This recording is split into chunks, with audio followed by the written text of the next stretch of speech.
పాపము చెయ్యలేదు కాబట్టి ఇతడు సుజనుడు అని పొగిడారు. ఇప్పుడు ఇతని పేరు అంతటా వ్యాపించేసిందిగా.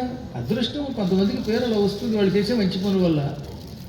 ప్రపంచం అంతా తెలిసింది. ఇప్పుడు ఆరికి డుంటి రాకేష్ అంటే తప్ప తిరగట్లేదు. మళ్ళీ రాకేష్ అంటే చాలామంది ఉంటారు. డుంటి రాకేష్ అనగానే ఇది దూరదర్శన్కి వెళ్ళాము ఇందాక అవధానం చేయడానికి. అక్కడికి వెళ్ళాక కూడా ఏమంటే ఎక్కడ విద్యాధరపురం, ఓహో డుంటి విఘ్నేశ్వరుడు ఉంటాడు, డుంటి రాకేష్ గారి విగ్రహం అన్నారు వాడు. ఎవరు మీ తప్ప దగ్గర మీ అందరికీ తెలిసిపోయింది, నాకే తెలియలేదు అనుకున్నాను నేను. అంటే తద్వారా కొన్ని మంచి పనులు చేస్తే కీర్తి వస్తుంది. ఆ కీర్తిని కొందరు కోరుకుంటారు. అతనికి ఎందుకు పేరు రావాలి, నాకెందుకు రాకూడదు అనుకుంటారు. పేరు కోరుకున్నంత మాత్రం చేత రమ్మంటే రాదండోయ్.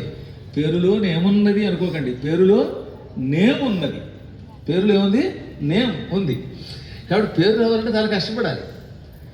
ఈ పేరు రాకపోవడం వల్ల ఏం చేస్తారనమాట, అవతలాడికి పేరు వచ్చిందే వాడి మీద ఈర్ష్య వహిస్తారు. అశక్తులు, శక్తి లేదు పేరు తెచ్చుకోవడానికి కావలసిన మంచి పనులు చేయలేరు. దానివల్ల అలాగే అగత్య మహామును దీన్ని కావించి సప్త సముద్రాలను అవపోసన పట్టారు.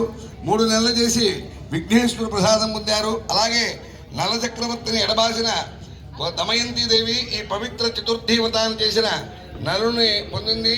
చిత్రలేఖ దీని ప్రభావం చేత రుక్మిణీదేవి తన పుత్రుడైన ప్రద్యుమ్న కుమారుని ఎడబాసి పుత్ర దుఃఖాన్ని భరింపరాదైంది.